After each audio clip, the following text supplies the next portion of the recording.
고린도전서 4장 8절에서 13절까지를 함께 읽도록 하겠습니다.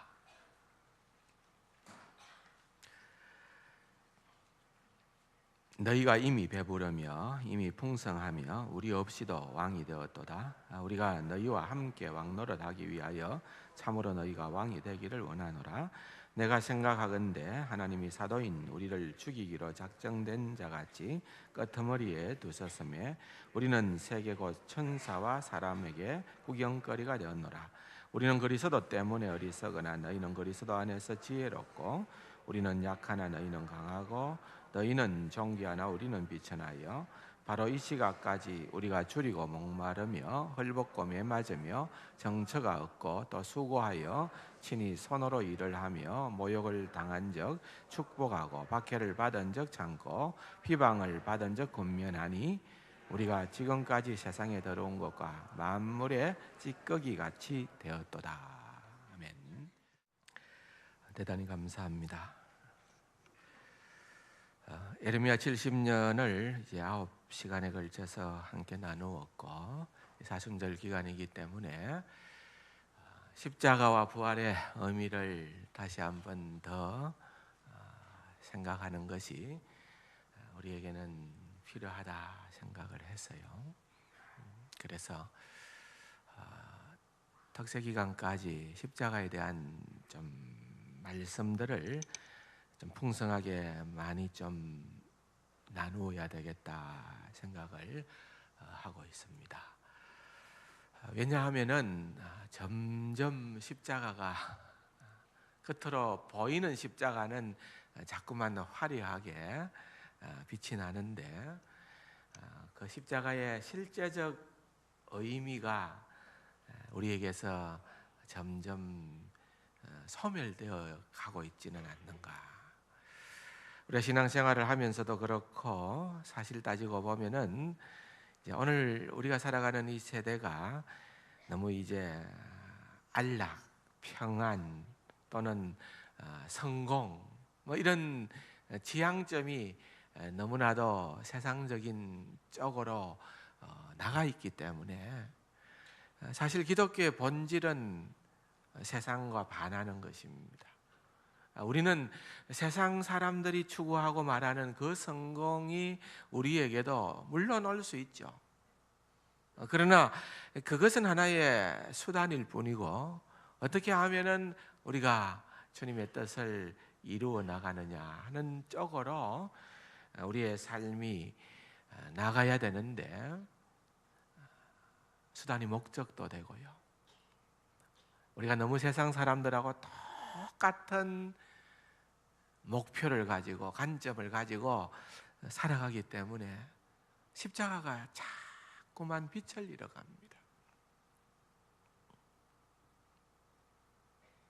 그래서 회복 운동이다 생각합시다. 십자가를 찾아야 되고 십자가만이 우리에게 있어서는 참 그리스도인의 근간이 된다, 기초가 된다, 기둥이 된다.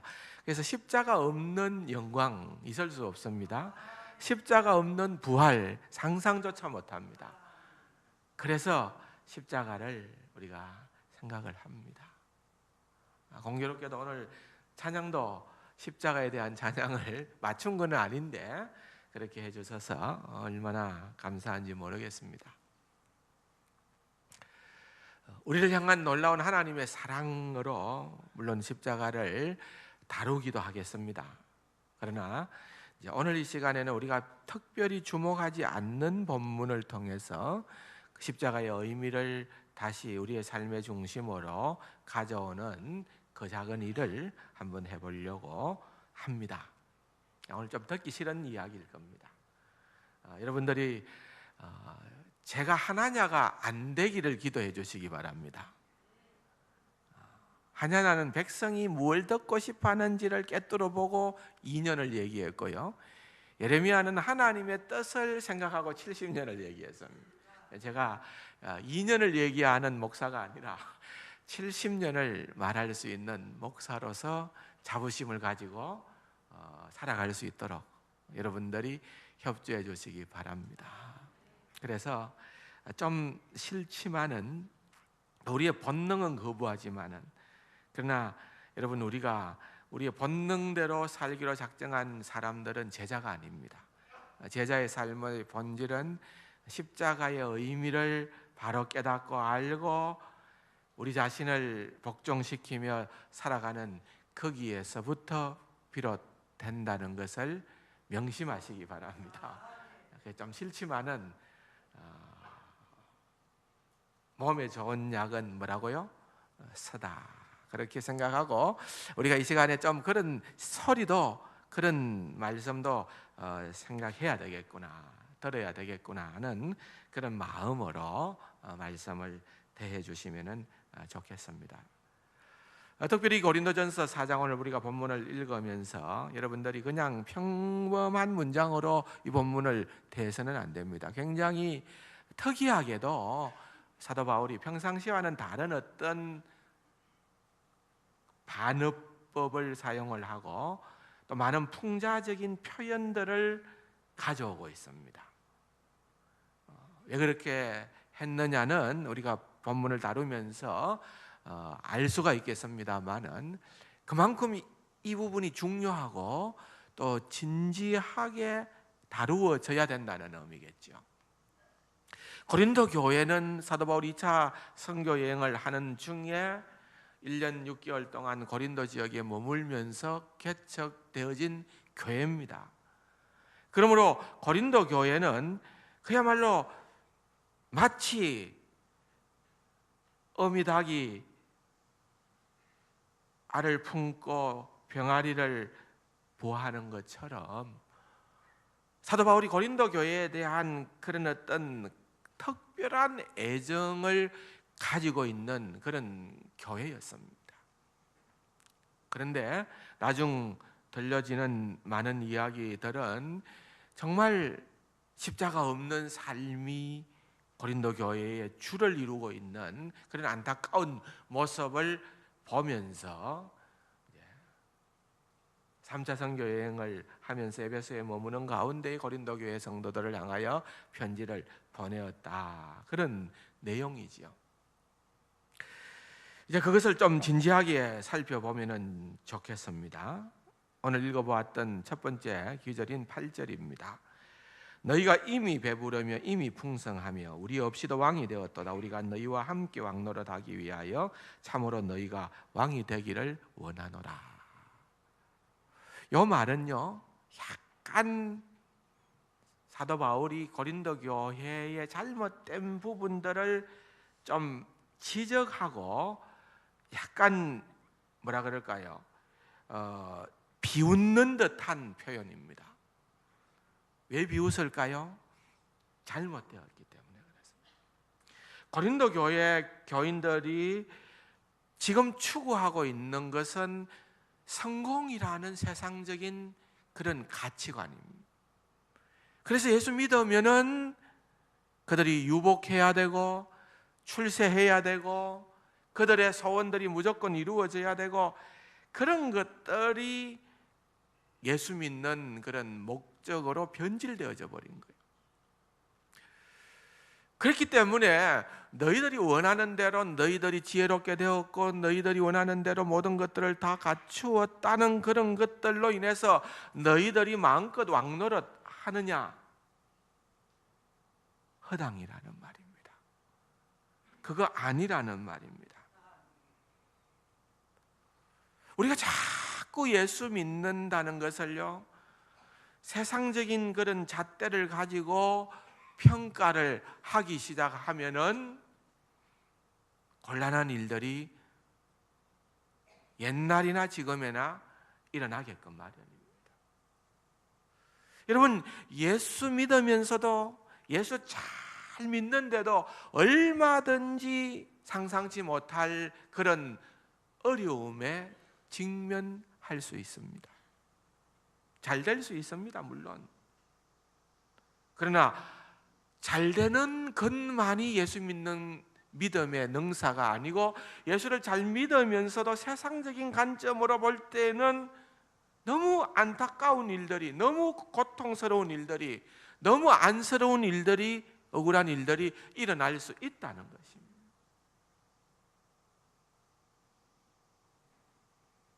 지금 이 땅에서 우리는 모든 것을 승부를 거는 자들이 아니고 정말 주님의 마지막 재림의 그때에 우리의 최종 결론이 나게 되는데, 마침 그 결론이 이 땅에서 나의 삶에 지금 어떤 결과물이 되어져야 된다고 착각하기 때문에 여러분, 우리가 다르지 않다는 것.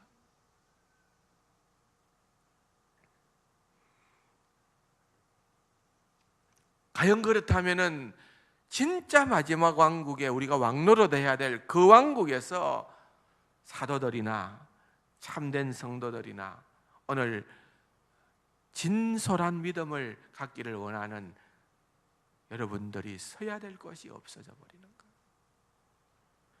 그 점을 강하게 8절에서 바울이 이야기를 합니다.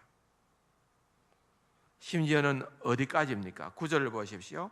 내가 생각하건대 하나님이 사도인 우리를 죽이기로 작정된 자같이 끄트머리에 두셨으며 우리는 세계고 천사와 사람에게 구경거리가 되었다. 두 가지 단어가 주목할 만합니다. 끄트머리라는 단어가, 구경거리라는 단어, 이겁니다. 바울이 이런 표현을 썼을 때에는 이 편지를 받았던 고린도 교인들은 그 의미가 뭔지를 확연하게 알았습니다. 왜냐하면 그 당시에는 이제 흔히 고대 군사 행진이 퍼레이드가 펼쳐지던 그런 때였습니다. 그런데 그 군사 퍼레이드가 펼쳐지면은 많은 동물들이 등장을 합니다. 말이 등장을 하고요. 그래서 이 많은 동물들과 함께 이 군사 퍼레이드가 펼쳐지면은요, 끄트머리가 괴롭습니다. 왜 괴로우신지 아십니까? 끝자리는 죄수들이 있는 자리입니다. 끄트머리는 제일로 불쌍한 사람들이 묶여 있는 자리입니다. 왜냐하면 제일 더럽기 때문에 그렇습니다. 말들이나 짐승이 쏟아놓는 그런 배설물들을 고스란히 가장 많이 밟아야만 하는 그런 자리가 뒷자리인 거예요. 제일 끄트머리 자리인 거예요. 사람들은 그 자리를 선호할 수가 없죠. 예수 믿는다는 것이 뭐냐? 우리가 십자가의 삶을 살아간다는 말이 이런 식으로 삶의 현장에서는 끄트머리의 삶이 되어질 수 있다는 겁니다. 심지어는 18,000명이 모이는 그런 고린도의 극장에 최종적으로 그들이 다 들어가게 되면은 끄트머리가 구경거리가 된다는 겁니다. 환호하는 관중들 가운데에서 조롱과 비난의 대상으로서 구경거리가 되어지는 그런 끝자리에 묶인 자들.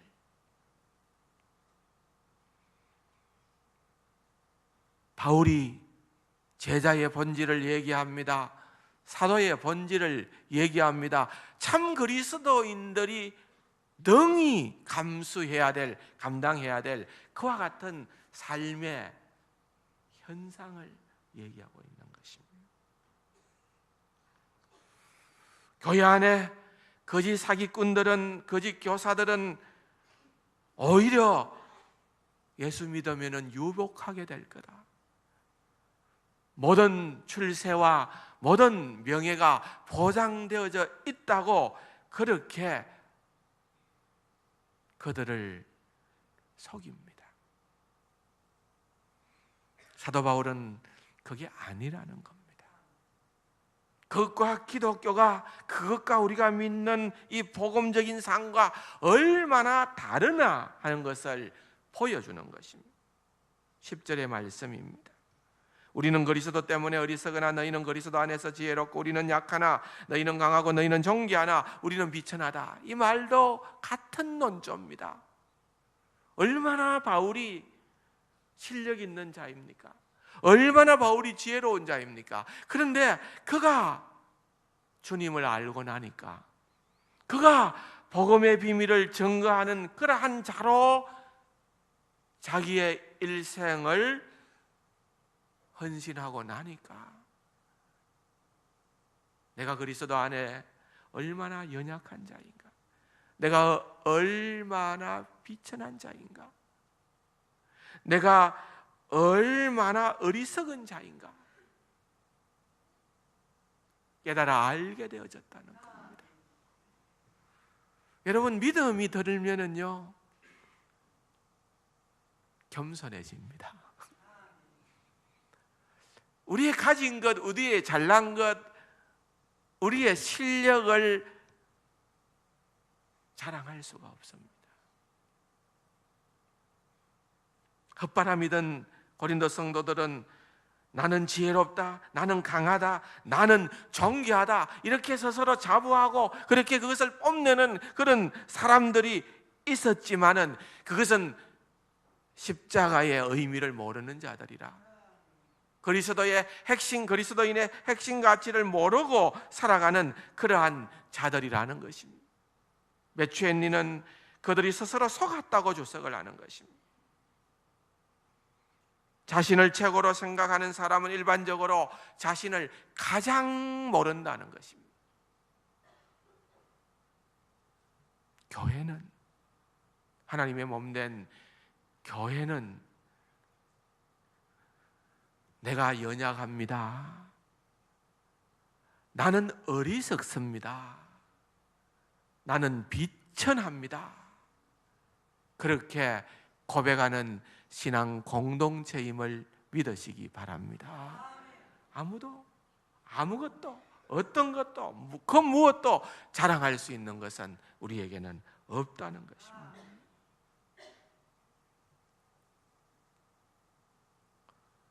여러분, 각자가 자신을 어떻게 생각하십니까?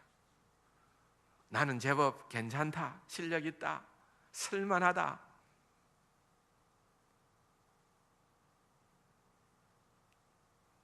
아니라는 겁니다.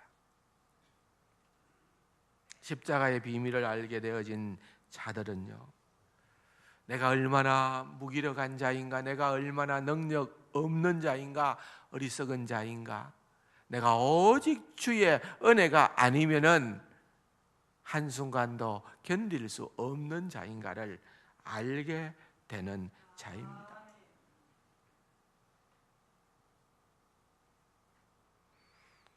세상에 좋은 것들, 세상의 성공이라는 이름하에 펼쳐지는 그 어떤 것들하고는 비교할 수 없는 천한 길입니다. 그런데 내면을 들여다보면 외롭지가 않습니다. 예수 믿었다는 것이 탄식하는 그러한 한숨 소리가 아닙니다. 바울이 분명히 얘기하고자 하는 것은 그런 눈에 보이는 세상적인 성공이 아니라 그것보다 보이지 않는 너무나도 좋은 더 나은 길이 우리가 걸어가는 그 길임을 가르쳐 증거하고 있다는 것입니다. 그러므로 여러분, 우리는요 좀 이런 다른 길을 걷는다는 느낌을 갖고 살아야 됩니다.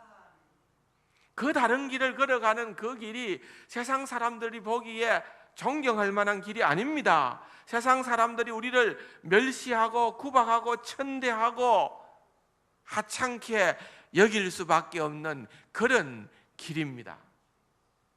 그러나 그 길이 소망의 길이에요. 이사야 53장 4절에 보면 그는 실로 우리의 질고를 지고 우리의 슬픔을 당하였거늘 우리는 생각하기를 그는 징벌을 받아 하나님께 맞으며 고난을 당한다 하였노라. 그가 찔림은 우리의 허물 때문이요 그가 상함은 우리의 죄악 때문이라. 그가 징계를 받음으로 우리가 평화를 누리고 그가 채찍에 맞음으로 우리는 나음을 받았도다. 우리는 다 양 같아서 그릇 행하여 각기 제 길로 갔거늘 여호와께서는 우리 모두의 죄악을 그에게 담당시켰다. 여러분, 우리가 정말 따르고 또 따르고 싶어하는 그분 예수 그리스도가 이렇게 고난을 당하고 매를 맞고 찔리고 벌받고 상처 받았다고 한다면은 여러분, 그분을 우리의 모범으로 두고 살아가는 사도 바울과 오늘 이 시대의 저와 여러분들에게도 고난이 상관없는 일이라고 얘기하는 것은 아니라는 겁니다. 너무 우리가 고난 없는 신앙생활을 지금 하고 있기 때문에 그런 생각을 가질 수도 있습니다. 그러나 여러분, 기독교 역사를 더듬어 보십시오. 오늘도 지구촌에서 일어나는 수많은 일들을 보십시오. 여러분, 고난이라는 것이 항상 우리와 병행하고 있는 것입니다. 그러므로 여러분, 우리가 예수를 믿고 신앙생활을 하는 그 길에는 언제나 우리가 싫더라도, 우리의 본능은 거부하더라도 여러분, 고난이 우리에게 항상 주어진다는 것을 예비하고 준비하는 자세로 살아가야 된다는 것입니다. 그와 같은 자들에게, 그와 같은 믿음을 굳게 잡고 있는 자들에게 주께서 감당할 수 있는 힘과 능력과 기쁨을 허락해 주실 줄로 믿습니다. 정말로 말이 안 됩니다. 그런 고난과 기쁨이 어떻게 상존할 수 있느냐고 우리는 생각할 수 있습니다. 그런데 고린도후서 12장에 보면은 사도 바울이 그의 간청을 거부한 주님 앞에서 이렇게 고백을 합니다. 나에게 이르시기를 내 은혜가 내게 족하도다. 이는 내 능력이 약한 데서 온전하여 짐이라 하신지라. 그러므로 도리어 크게 기뻐함으로 나의 여러 약한 것들에 대하여 자랑하리니 이는 그리스도의 능력이 내게 머물게 하려 함이라. 그러므로 내가 그리스도를 위하여 약한 것들과 능력과 궁핍과 박해와 권고를 기뻐하노니 이는 내가 약한 그때가 강함이니라. 여러분, 이 비밀을 우리가 어찌 다 알 수 있겠습니까? 그 고난과 너무나도 현실적으로 동떨어져 있는 저와 여러분들이 어떻게 이 사도 바울의 이런 기가 막힌 고백을 다 알 수가 있겠습니까? 그러나 이게 허풍이 아니라는 말이에요. 이게 진실한 고백이라는 말이에요.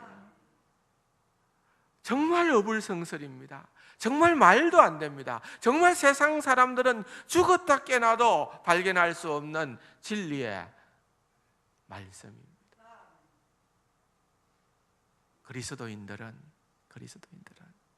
우리 주님께서 산상수훈에서도 말씀을 하셨던 것처럼 그리스도인들은, 의를 위하여 핍박받는 자들은, 십자가의 길을 진정으로 걸어가고자 하는 자들에게는 고난이 있지만 그 고난으로 말미암아 기뻐할 수 있는 자들이다. 여러분, 그것을 우리가 알아야 돼요. 사물의 품성, 기쁨, 정의를 한번 같이 읽어볼까요? 하나님과 사귐이 있을 때 자연스럽게 나타나는 내 영의 열정이다. 기쁨은 내가 원하는 것이 이루어졌다, 내 기도가 응답되었다. 여러분, 그로 인하여서 비롯되어지는 기쁨도 기쁨이죠. 그러나 그런 기쁨과는 상상할 수도 없는 진정한 기쁨은 하나님과의 관계에서 내게 오는 것. 하나님과 그 사귐, 하나님과 사귐이 깊어지면 질수록 우리에게 내적인 평안과 넘치는 기쁨이 더하여진다는 것입니다. 자연스럽게 나타나는, 환경이 어떠하더라도, 내가 직면한 상황이 아무리 암울하다 하더라도 하나님과의 관계가 깊어지면은 하나님과의 사귐에서 자연스럽게 나타나는 내 영의 열정이 기쁨이다.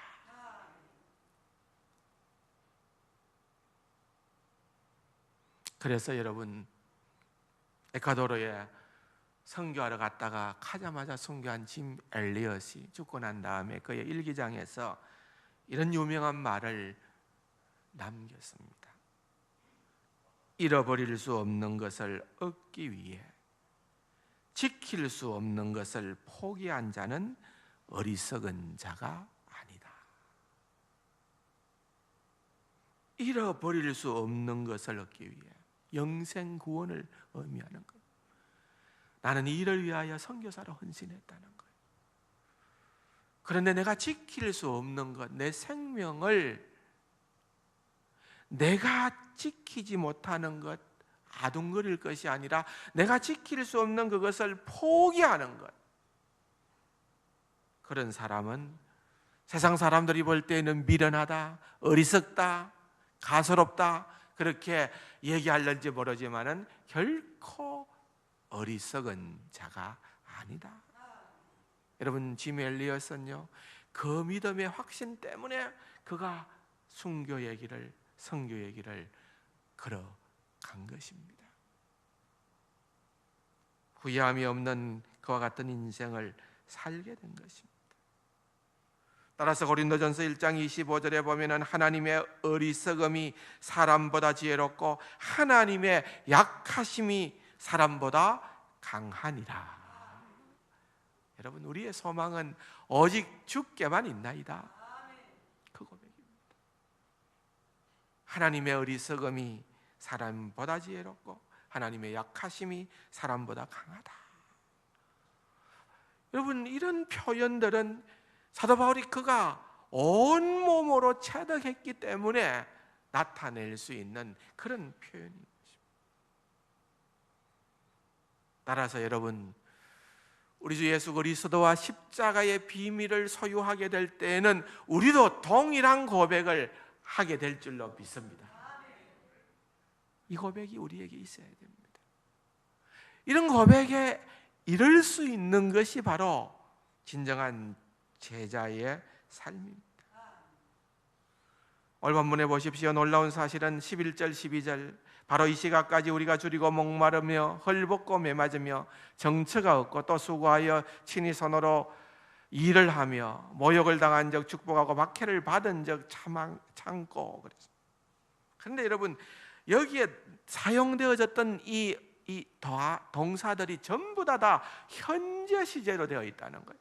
그 말은 무슨 말인가 하면은 지금 이 편지를 쓰고 있는 바울이 지금 직면해 있는 그 입장이 이런 고난 가운데에 고난을 떠나지 않고 그가 지금 평화로운 상황 가운데에서 그가 지금 한없는 번영을 누리고 있는 그런 상황 가운데에서 과거에 내가 이랬음을 얘기하는 것이 아니라 여전히 바울이 어려움과 큰 고난 가운데에서 이와 같은 글들을 적고 있음을 우리에게 보여주는 것입니다.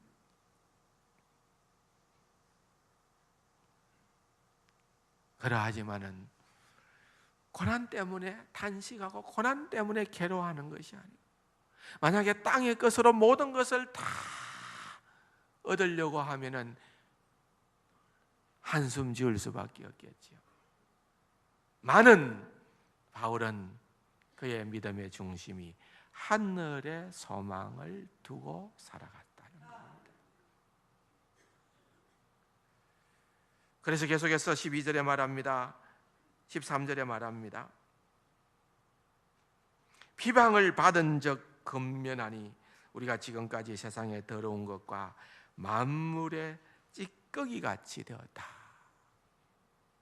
여러분, 이게 정말 지나친 표현이라고 보기에는 너무나도 진솔한 표현입니다. 지나친 표현이 아니라 지금 그가 그런 형편이라는 거예요. 세상의 온갖 더러운 것과 찌꺼기, 그렇다는 겁니다. 여기에 더러운 것과 만물의 찌꺼기라는 두 단어는 당시의 배경으로 볼 때에는 자연적인 재앙이나 질병을 추방할 목적으로 신에게 제물을 드리기 위하여 뽑힌 미천한 인간이나 제수를 가리키는 말입니다. 어떤 대우를 받았느냐 능히 짐작을 할 수 있는 말씀입니다.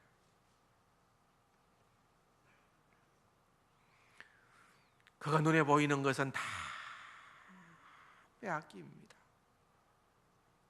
온갖 고난의 현장에서 고통을 당합니다. 그럼에도 불구하고 결코 그들이 빼앗을 수 없는 것, 세상이 앗아갈 수 없는 비밀을 바울이 가지고 있었다는 것입니다. 하늘의 소망을 가지고 살아갈 수 있는 그러한 자였다는 것입니다.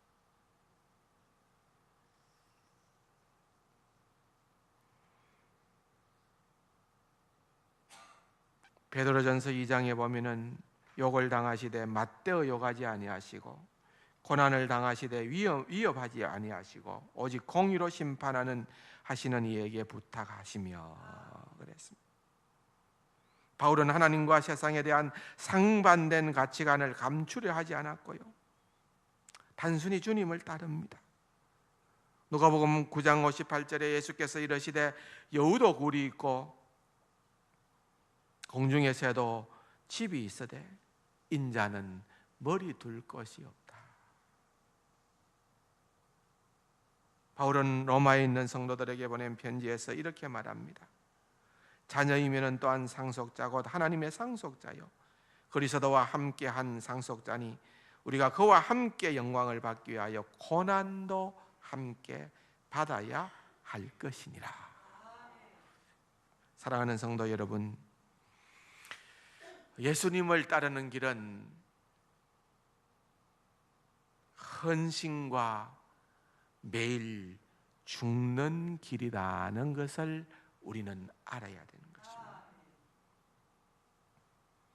최근에 다른 사람들을 섬기기 위하여서 자신을 희생했던 적이 언제였습니까?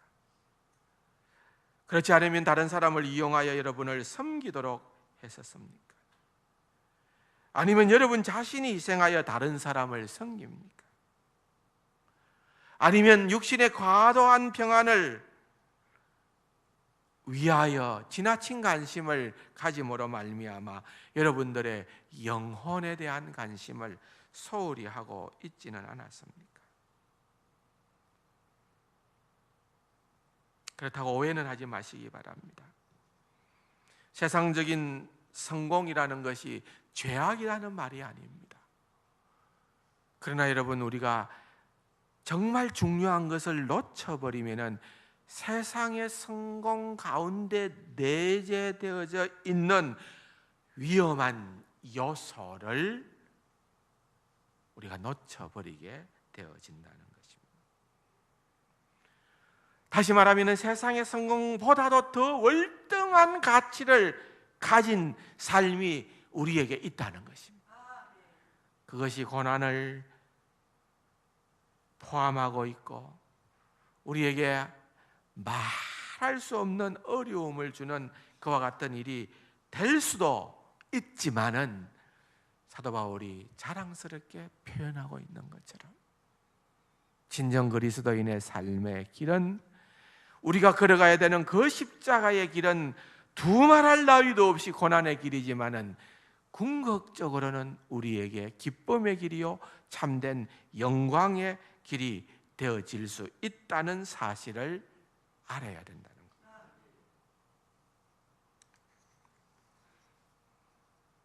그러면은 우리가 좀 억울한 일을 당하면은 어떻습니까? 그것 때문에 너무 불편해하지 마시기 바랍니다. 그것 때문에 잠 못 이루지 마시기 바랍니다. 그것 때문에 남들을 지나치게 원망하지 마시기 바랍니다. 우리가 살아보면은요, 인생을 살다 보면은 정말 말도 안 되는 그런 오해를 받을 수도 있고요, 그런 택도 아닌 상황 가운데 놓일 수가 있습니다. 우리의 본능적인 자아는 그와 같은 문제에 막 부글부글 잠을 이루지 못할 정도로 분이 끓어오를 수도 있습니다. 그러나 여러분, 그리스도의 길이 걸어있고 사도 바울의 길이 걸어있고 우리의 믿음의 선진들의 길이 걸어있다. 저는 다윗이 참 귀하다고 느껴지는 것 가운데 하나는 압살롬이 그를 반역했을 때에 도망갈 수밖에 없었습니다.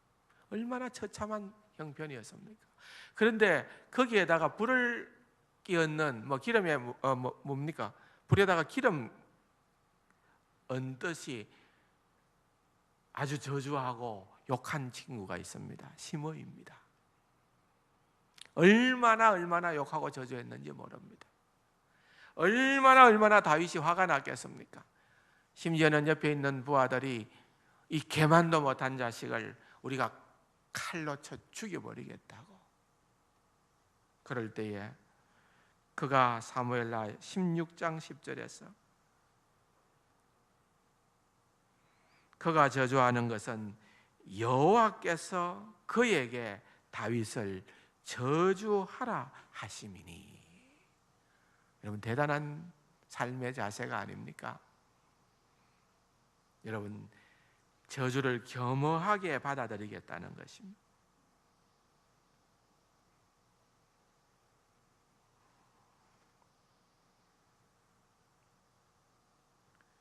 하나님이 나를 끄트머리에 세운들, 하나님이 나를 구경거리가 되게 한들, 여러분, 우리는 주님 때문에 그와 같은 일들이 펼쳐지면은 그것이 우리에게는 영광인 줄로 믿으시기 바랍니다. 삼성교회 원로 목사님이신 서영선 목사님이 쓰신 하나님의 휘파람 소리라는 시가 있습니다. 아마 아시는 분들은 아시겠습니다만은 가슴에 와닿아서 한번 읽어드리겠습니다. 주님, 참 감사합니다. 주님, 나는 당신에게 출세의 길을 위해 힘을 원했으나 당신은 제게 순종을 배우라고 나약함을 주셨습니다. 주님, 나는 위대한 일을 하고 싶어 건강을 청했으나 당신은 보다 큰 선을 행하게 하시려고 병고를 주셨습니다. 주님, 나는 행복하게 살고 싶어 부귀를 청했으나 당신은 내가 지혜로운 자가 되도록 가난을 주셨습니다. 주님, 나는 만인이 우러러 존경하는 자가 되고 싶어 명예를 청했으나 당신은 나를 비참하게 만드시어 당신만을 필요로 하게 해주셨습니다. 주님, 나는 홀로 있기가 외로워 우정을 청했으나 당신은 세계 형제들을 사랑하라는 넓은 마음을 주셨습니다. 주님, 나는 당신에게 내 삶을 즐겁게 해줄 수 있는 모든 것을 청했으나 당신은 다른 모든 사람들을 즐겁게 해주어야 하는 삶의 길을 주셨습니다. 비록 내가 당신에게 청한 것은 하나도 받지 못하였으나 당신이 나에게 바라시던 그 모든 것을 주셨사오니 주님, 참으로 감사합니다.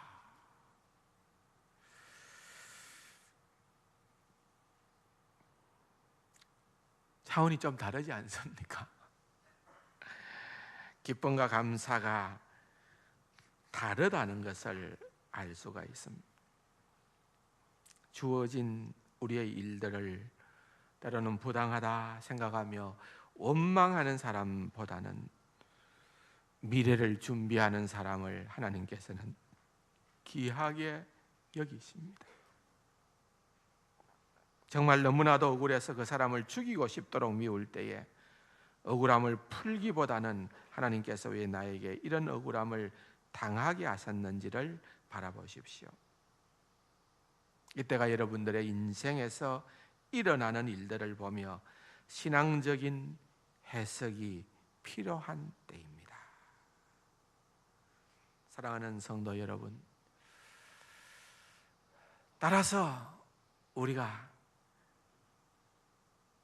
주님을 믿는 제자의 길을 걸어갈 때는 그 길은 십자가의 길이고 그 길은 고난의 길이고 그 길은 내가 능히 감수함으로 기쁨을 누릴 수 있는 길임을 믿으시기를 바랍니다. 그렇게 좀 멋있는 그리스도인으로 살아가는 저와 여러분들이 되기를 주님의 이름으로 축원합니다. 좋으신 아버지 하나님,